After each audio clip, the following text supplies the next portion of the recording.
I want to show you the German twisted cast on.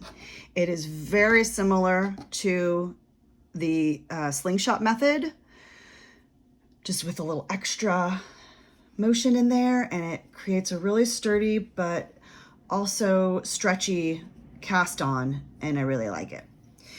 You will start the same way as the slingshot method or the thumb method or the long tail method. That's another term for the slingshot. So you'll need a nice long tail. There's my end here. You can see there's a tail here, and then my ball yarn. The tail is going to come off of my thumb side, and I'm going to hold my hands like this. So this is the tail, this is the ball yarn, and I'm just bringing it, touch my first finger and my thumb together, making a little like circle, and put my finger through this loop. If I put my fingers through this loop, and then spread them out, and then hold these two tails with my other fingers. Then you can start with a slip knot, but you don't have to. I'm not going to. I'm going to simply use my finger to hold the yarn here on top of my needle, and then I'm going to come down underneath both of them through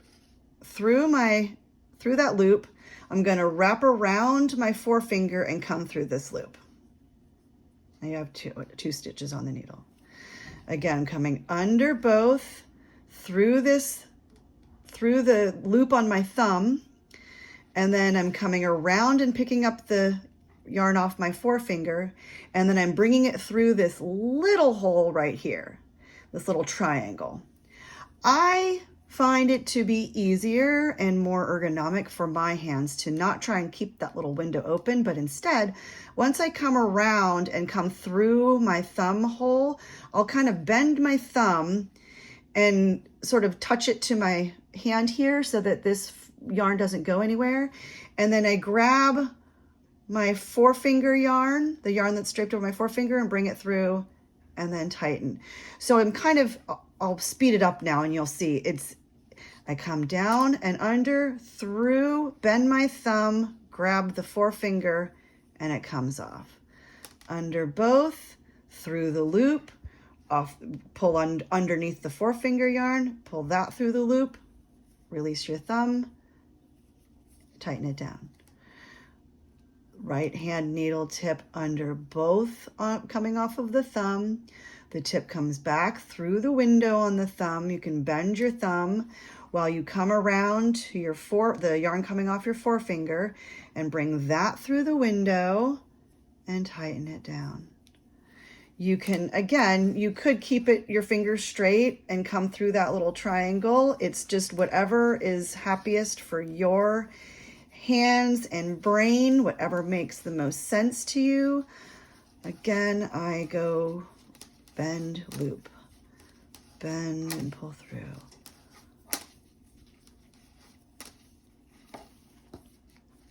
Slow it down again. Under, through the loop, grab the forefinger yarn and bring that through the loop, through this part of the loop, that side of the loop, and pull through. Under both, back through the loop, around to the forefinger yarn, and bring that through the big giant window you've made. Or conversely, under both, through the thumb loop, grab the forefinger yarn and bring it through the tiny little triangle window. Whatever makes you happiest, whatever makes this flow the best, whatever makes this function for you. And you see, it looks almost just like a normal, long tail cast on, but it's got this little bit of an extra kind of a ridge here, or if you look from this side. And then when you start working, I feel like it just gives a really nice, pretty looking cast on.